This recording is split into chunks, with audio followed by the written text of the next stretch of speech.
Je m'appelle Aïssa.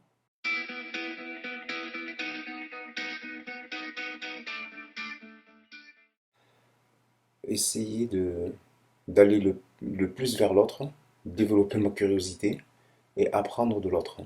Moi, j'ai une double culture, franco-algérienne ou franco-arabe, mais plus française que arabe, puisque je suis natif de Castres.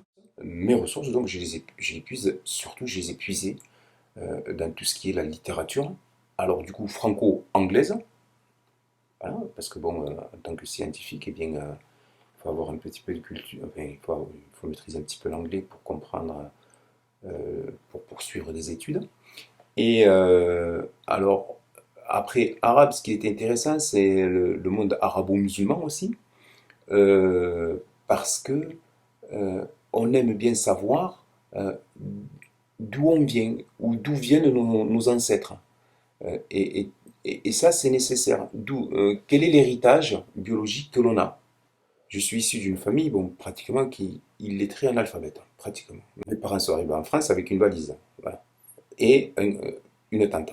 Aujourd'hui, j'ai la chance d'avoir un terrain, une villa, des enfants, euh, d'être enseignant. J'ai toujours l'habitude de dire que je suis le produit de la République. Et tout ce que j'ai actuellement, moi je l'ai acquis parce que je me suis battu pour l'avoir, mais je n'ai pu l'avoir que parce que la République m'a proposé de l'avoir. La lecture, les, euh, le- les mathématiques, l'apprentissage du savoir, l'instruction, mais l'école, mais enfin, c'est juste énorme. Et puis après, je l'ai compris que plus tard, au travers de la lecture, que pour aller loin, eh bien, il faut savoir ménager sa monture. Voilà ce que m'ont inculqué mes parents. Ouais, des fois, je rêve, hein. J'aimerais être coureur, chanteur, écrire des livres, peintre, mathématicien, physicien, enseignant hors pair, chercheur, philosophe, la totale. Tout à la fois. Mais on ne peut pas être tout à la fois. C'est pas possible. Donc, il faut se restreindre à ce que l'on sait faire. Mais c'est bien parce que pourquoi? Parce que ça nous fait rêver. Et le rêve, c'est l'espoir. Et l'espoir donne la vie. Donc, voilà, tout à la fois. Mon pire défaut, c'est de vouloir parfois aller trop loin, faire trop bien et aller jusqu'au bout de mes limites. Et lorsque je m'engage, j'ai envie d'aller jusqu'au bout de ce que je peux faire, de ce que je peux donner un maximum de mon investissement. Et ça, c'est mon pire défaut parce que parfois, ça peut me jouer de très vilains tours. Ça peut jouer sur ma santé, ça peut jouer sur mon effet psychologique, ça peut jouer sur pas mal de paramètres physiques aussi. Et puis parfois, j'attends de l'autre qu'il soit une réponse qui soit à la hauteur de l'exigence que je me suis donnée. Et ça, c'est pas très bon. Enfin, moi, je ne me cherche pas d'excuses, mais il y a des moments où je communique mal. Des fois, on est exécrable, des fois, on est con, quoi, entre guillemets. Euh, et des fois, ben, on est un peu trop hautain. Et puis, ça a des conséquences directes sur notre comportement. Et là, le plus difficile, c'est de s'en rendre compte. Et une fois qu'il y a juste ce prémisse, eh bien, c'est de savoir faire marche arrière, de raisonner et de se reposer et de faire une réflexion sur soi. Voilà. Et il faut savoir faire ses excuses et voilà, tout simplement. La curiosité. Voilà, la curiosité. Alors, je ne sais pas si on peut définir la curiosité comme étant une qualité, mais c'est la curiosité qui après découle d'elle l'envie d'aller toujours plus loin. Ce qui peut me procurer de la peine, c'est au plus proche, c'est le mal qui peut être fait euh, sur quelqu'un de sa famille, sur quelqu'un que l'on aime bien, sur quelqu'un à qui lui arrive quelque chose et qu'on a essayé d'accompagner au maximum vers ce qu'il voulait et ce qui n'y arrive pas. Et ce qui fait de la peine aussi, c'est que lorsqu'on a les solutions à un problème et que la personne à qui on veut les divulguer n'écoute pas ou ne s'investit pas dans ce sens-là. Et ça, ça fait mal. Voilà. C'est se retrouver devant une situation où, et malgré qu'on n'a pas l'habitude de baisser les bras, et bien, où on se trouve ben, démuni. Et là, ça fait mal parce que s'investir dans une tâche et puis ne pas avoir les résultats escomptés, ne pas avoir de retour, euh, c'est c'est désolant et ça donne de la peine. La solitude. La solitude. La solitude dans le sport, la solitude dans les études, ça a été dur. C'était un plaisir parce que on savait ce que ça allait nous apporter, mais c'était dur. Parce que je voulais à tout prix réussir, parce que j'avais compris qu'il n'y avait que les livres qui pouvaient, que l'abattage des livres qui pouvait m'aider à sortir. Puis après, derrière, je faisais beaucoup de sport pour essayer de trouver un équilibre. Mais voilà, donc c'est la solitude. Beaucoup seul. Oui.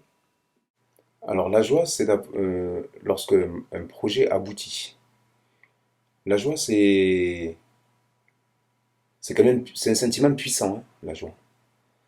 Euh, c'est c'est après des efforts et des efforts,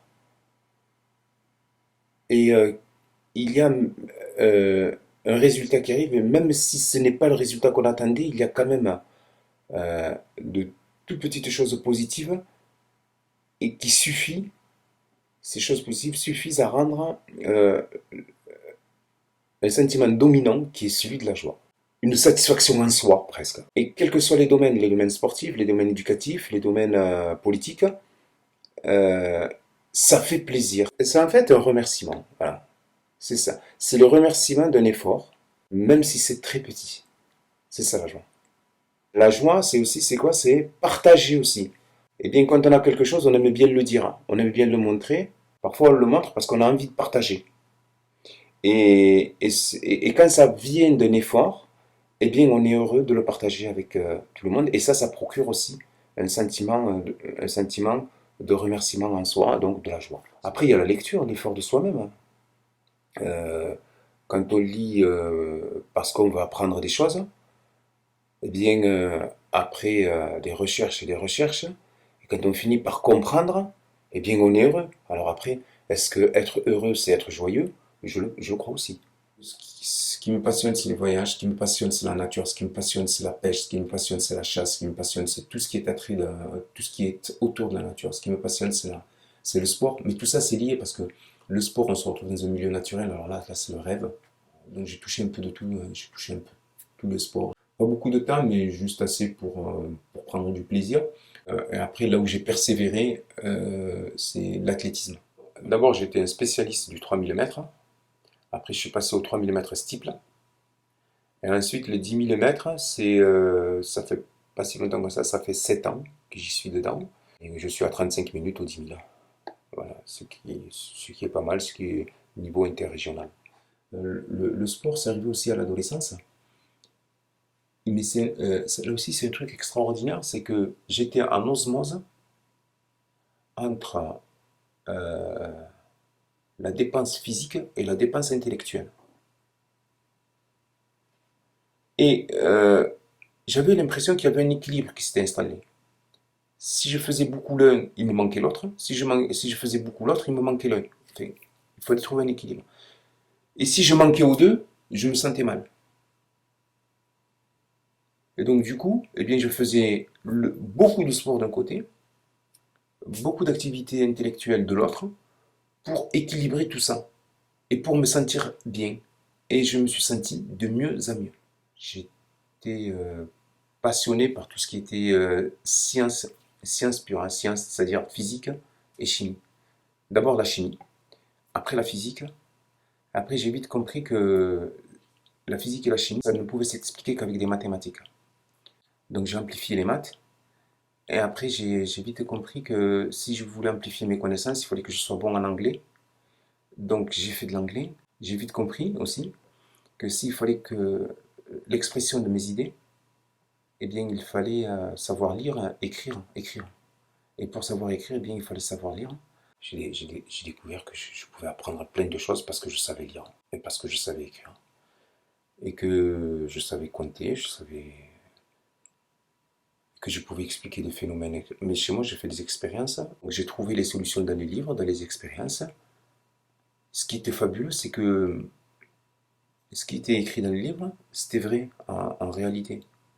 Et j'ai appris plus tard que la vérité, qu'est-ce que la vérité? La vérité, c'est ce qui est réel, c'est l'expérience. Si l'expérience montre qu'il y a tel fait, ben c'est une vérité. On peut pas, c'est comme ça, c'est pas autrement. Et du coup, je me suis dit, c'est une science vraie. Voilà. Et là, c'est parti. Là, même aujourd'hui encore, je continue à bosser comme un fou de tous les bouquins qui me passent entre les mains. L'équilibre entre le, le développement physique, proprement dit, c'est-à-dire suer avec son corps, tordre son corps, mettre devant la difficulté mécanique son corps, et puis après, le repos, faire travailler son mental, sa psychologie, au travers de la lecture, au travers de l'instruction, au travers voilà, des calculs, au travers de tout ça. Je suis assez résistant et j'aime bien le défi physique, mais pas à n'importe quel prix non plus, parce que surtout que maintenant j'ai un certain âge. Donc physiquement, je suis prêt à affronter pas mal de, de, de défis, mais de manière intelligente. Si je vois que il faut savoir juger aussi si le défi est trop haut ou pas, et si on a la capacité de le faire. Alors au niveau psychologique, je suis quand même assez solide. Je sais retenir mon sang-froid, mais ça c'est avec l'expérience aussi. Mais au niveau mental, je pense aussi que j'essaie de tenir la route. Voilà, au niveau mental, je pense que je suis équilibré. Enfin, j'essaie du moins d'être équilibré. L'opiniâtreté. Et savoir, quand on prend une claque, hein, quand on prend un KO, ben, savoir se relever. Et ça, ce n'est pas rien dans la vie. Savoir toujours aller au-delà, de l'avant, et ne jamais lâcher prise. Et que tout arrivera. Être patient, tout ce qui m'entoure a de la valeur.